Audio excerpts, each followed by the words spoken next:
gonna need some rice hull ash here. There's shock oil everywhere. Never seen anything like it.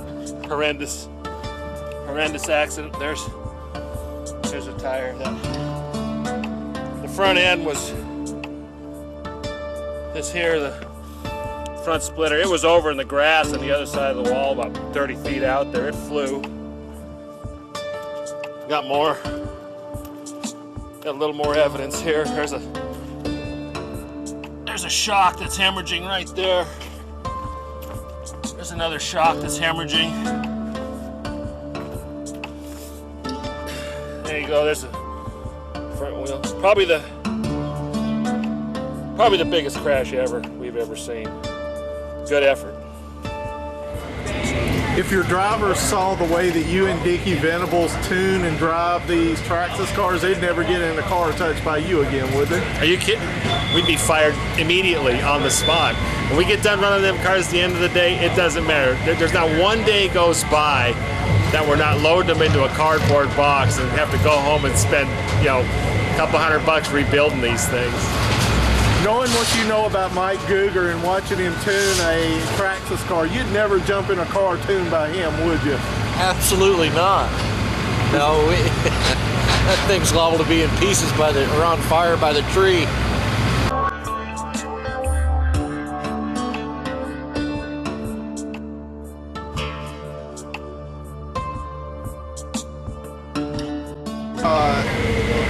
Can you describe the worst crash you've ever had with one of these? Well, I've, you know, banged the thing into the wall here and there, and it, you know, knocks the corners off and all that, but that stuff's not bad. It's easy to replace. Dickie had the biggest one. He ran that thing at about 120 miles an hour into the gate at IRP.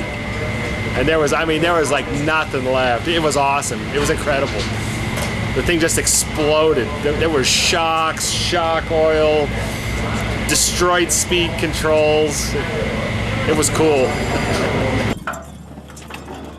Getting ready to Load my car up. we're getting ready to load Dickie's car up. Dickie, what happened? Well, it's going pretty good. I think I stayed on the throttle a little too long. Got a little far away from me and it veered into this opening here. Right.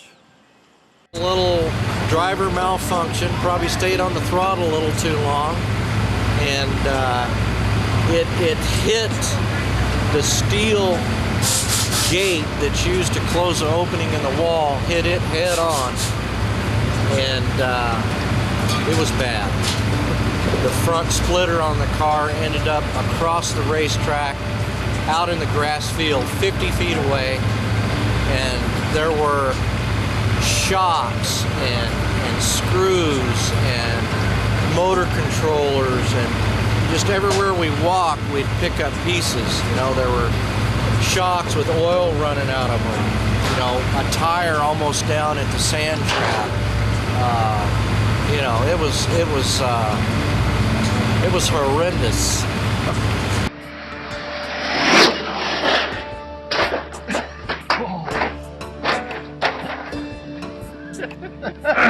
Ladies and gentlemen, Huh? it's airborne. I had to pick my feet up. You can't leave anything alone. You don't leave it stock. You know, you put a bigger motor in, you put bigger batteries in. I mean, that's what we do. We try and find that edge, you know, and the radio control cars, they're pretty tricky. So, you know, we have a lot of damage. It's never your intention to destroy these cars. It just kind of works out that way, right? Well, no, you always want to take it home in one piece. I bet out of the however many times we ran them, probably, you know, 15, 20 times, you can count on half of one hand how many times we took them home intact. And it's always, you know, we'll just make one more run, and that's usually when it goes bad. Would you ever drive a car tuned by Dickie Venables? Not an X01.